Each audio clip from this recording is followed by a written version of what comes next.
So for the organic lab, this is the key. The carbon atoms are represented by white marshmallows, hydrogen by pink, oxygen by yellow, nitrogen by green, phosphorus by orange, and then the R group in the amino acid is represented by blue marshmallows. And to start off with the carbohydrates, starting off we have the glucose molecules, and here we can see our glucose in the beta form, and then our glucose in the alpha form. And these two differentiate because of the orientation of the hydroxide group in the first carbon atom ring. So the difference would be this group right here. The hydroxide are in different formations in the alpha and the beta.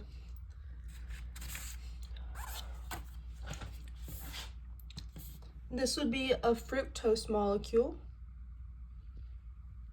You can see the carbon atoms being bonded here, and then you can see the CH2OH. You can also see the CH2OH in the glucoses.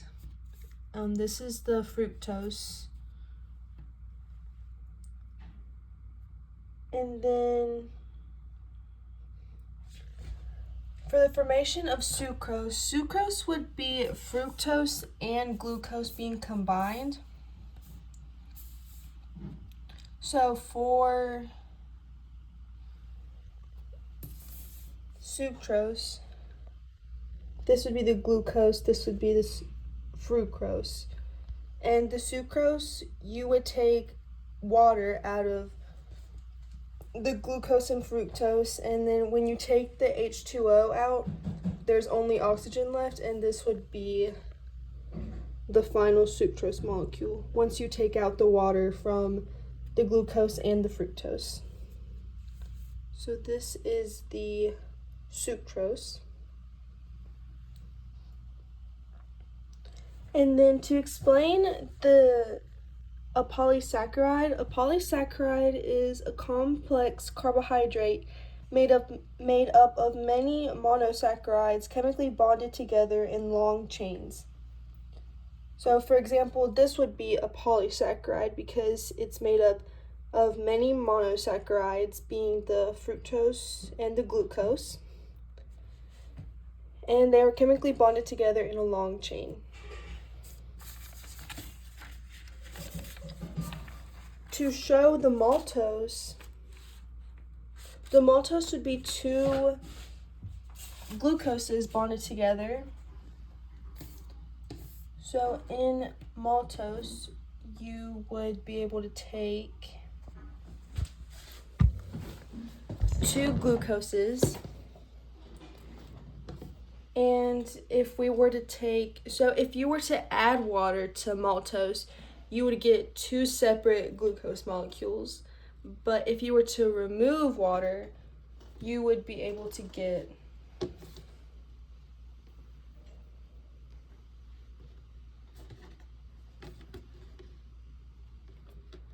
you would only be left with a oxygen atom for both glucoses, and you would get left with this. And again, the maltose is two glucoses put together, and once you take water out of the glucoses, you are left with just the oxygen. And here's a better look of the maltose.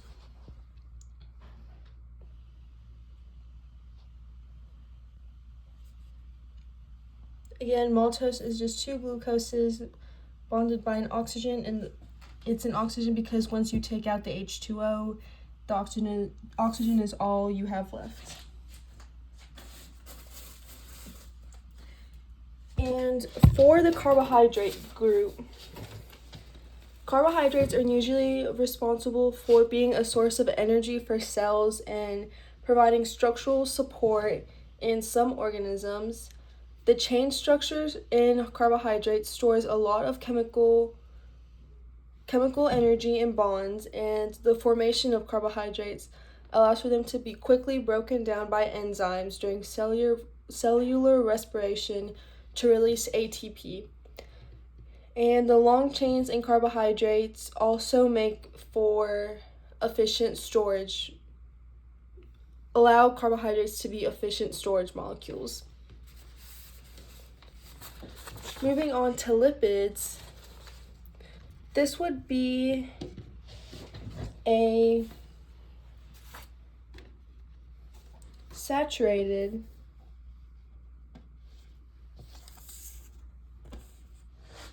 fatty acid. This would be the saturated fatty acid.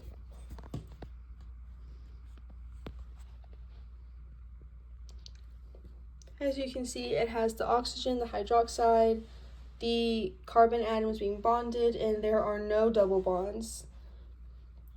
And then to show the saturated, this would be a saturated fatty acid, and what makes it saturated is the double bond, and the double bond causes the molecule to bend, and the double bond is truly what makes it saturated.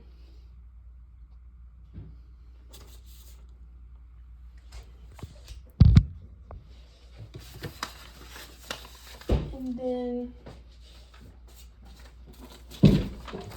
again, what makes the saturated fatty acid be saturated is that every carbon atom in the hydrocarbon chain is bonded to the maximum possible number of hydrogen atoms. Again, this is the saturated. And then this would be an unsaturated, again, because of the double bond in the fatty acid, and this also makes it easier. It causes for it to have a slight bend, and then it also makes it easier to break down.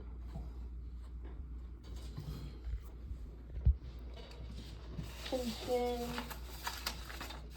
for glycerol, this would be the glycerol molecule.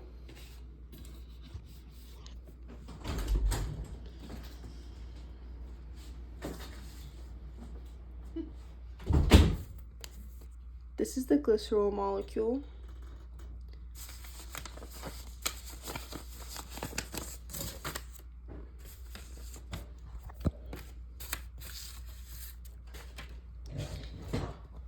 And for the formation of a monosaccharide, you would utilize the glycerol and a saturated fatty acid. So to create a monoglyceride, you would combine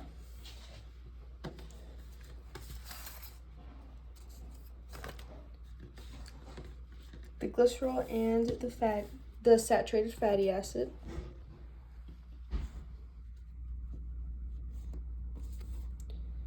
And these two, you would have to take oxygen out of it, or not oxygen, water out of it. So you would have to take H2O out.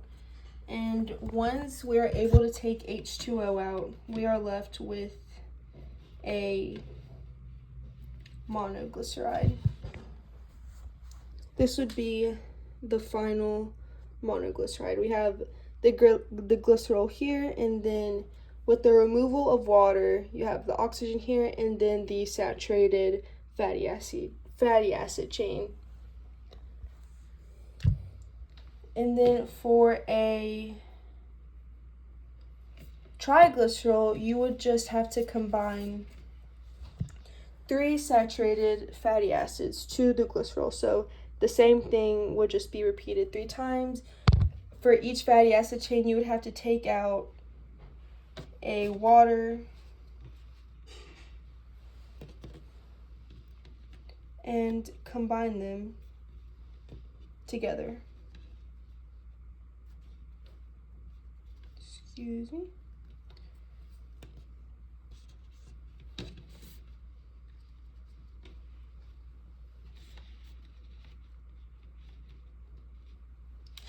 Again, triglycerol will just be 3 saturated fatty acid chains being put together to the 3 glycerol. This would be the final triglycerol. You can see the 3 fatty acid chains are all combined with the glycerol, and that would be the final triglycerol.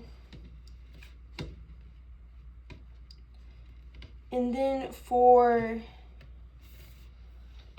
phospholipid, you would take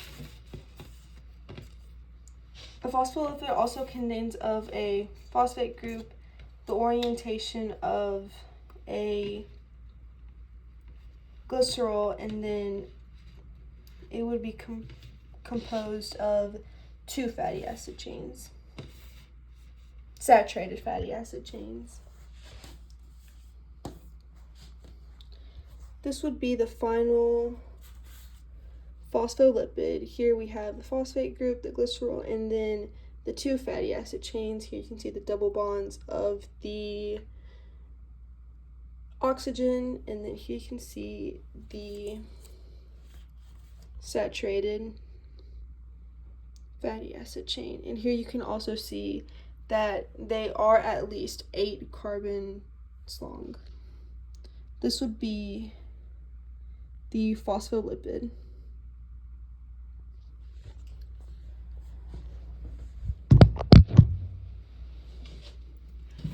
And to describe the difference between a diglyceride and a phospholipid is, in a diglyceride, it has 1 glycerol backbone linked with 2 fatty acid chains.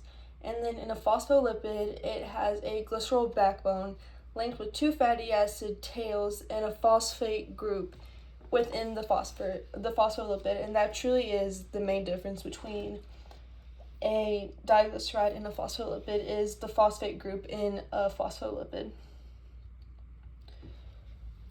Also, to show the hydrophobic and hydrophilic areas of the drawings, in a phospholipid, these areas would be hydrophilic, and then the fatty acid side chains would be hydrophobic. So these areas are hydrophobic, and then the phosphate group and then the glycerol are hydrophilic, and you can see it better on the drawing. As you can see the phospholipid group here, and you can also see it being double bonded to the oxygen. The phospholipid group is hydrophilic, the glycerol is hydrophilic, and then just the 2 fatty acid side chains are hydrophobic. And to demonstrate the primary function of a phospholipid is, phospholipids form the cell membranes, and their structure allows for this function because the hydrophilic phosphate head and the hydrophobic fatty acid tails allow for it to form the cell membranes. They are able to arrange a bilayer with the hydrophobic areas, the hydrophobic fatty acid chains, going inwards away from the water, and then the hydrophilic parts being the glycerol and the phosphate group, forming outwards towards the H2O being the water. So that is how the structure of phospholipids allow for them to form cell membranes.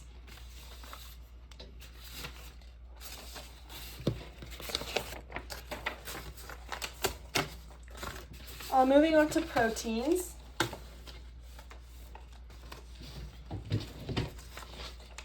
In a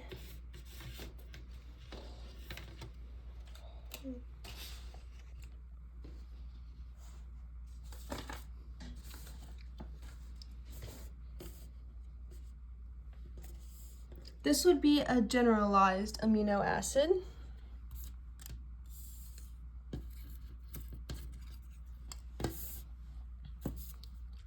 This would be the generalized amino acid. Here you can see the variable side chain. Here, this area would be this is pink. This area would be the carboxylic acid group, and then this would be the amino group. So this is the generalized amino acid. And then to demonstrate a genuine amino acid, this formation generalizes the amino acid lysine. So here you can see the carboxyl group, the nitrogen, and then the two hydrogens. This would be the amino group, and then all of this, the N and two H's, and then the C's and the carbons and the hydrogens. This would be considered the R group. So this would be the amino acid lysine.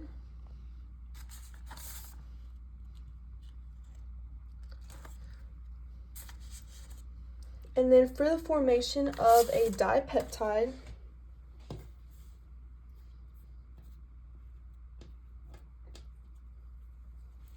this would be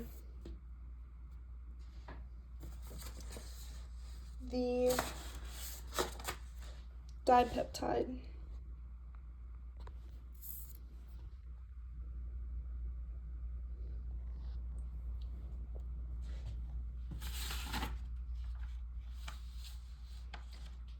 So for the dipeptide, you could take two amino acids, and then if you were to add water into it, this would be the formation of the dipeptide. And then hydrolysis again is the addition of water. So the addition of water, adding water to this would break it apart into two amino acids.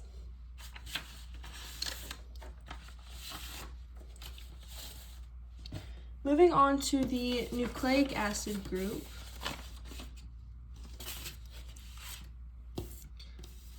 This structure shows the structure of RNA. Let's see if you can. Okay. This is the structure of RNA, and here you can kind of see it being labeled by the number of carbons in the deoxyribose. Here is the 1, the 2, the 3, the 4, and the 5. So here, 1, 2, 3, 4, 5. Here is the orientation of RNA. And then for DNA would just the same orientation. The only difference is the hydrogen. So this would be the DNA.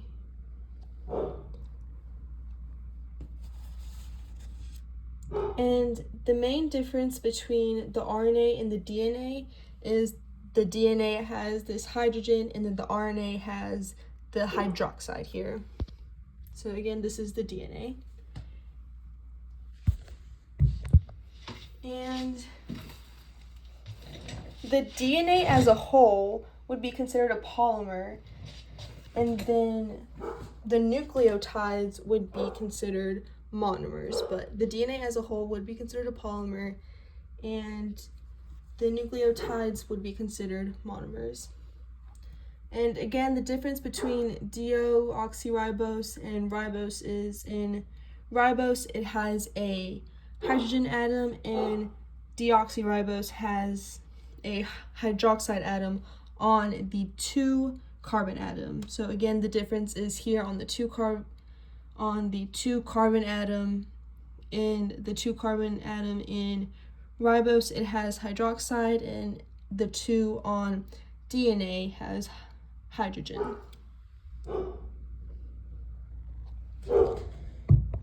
And the primary function of DNA is to store and transmit genetic information.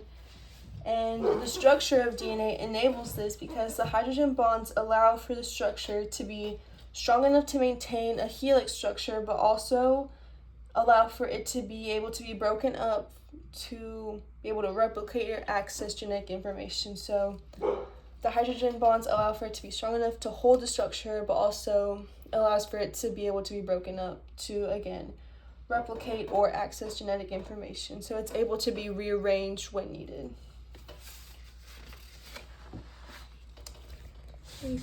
Thank you.